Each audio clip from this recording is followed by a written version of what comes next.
Сега изпразнихме вече компостера и в момента се връщаме част от него, която не е достатъчно огнила и може да продължи своя процес вътре. И сега отново ще започнем да пълним самия компостер с обелки от зеленчуци и плодове.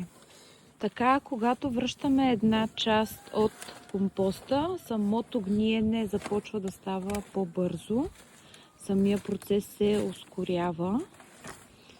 И точно това целим и ние.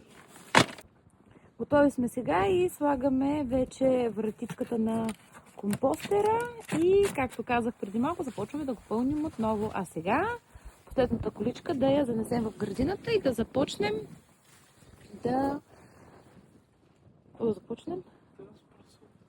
разпръсваме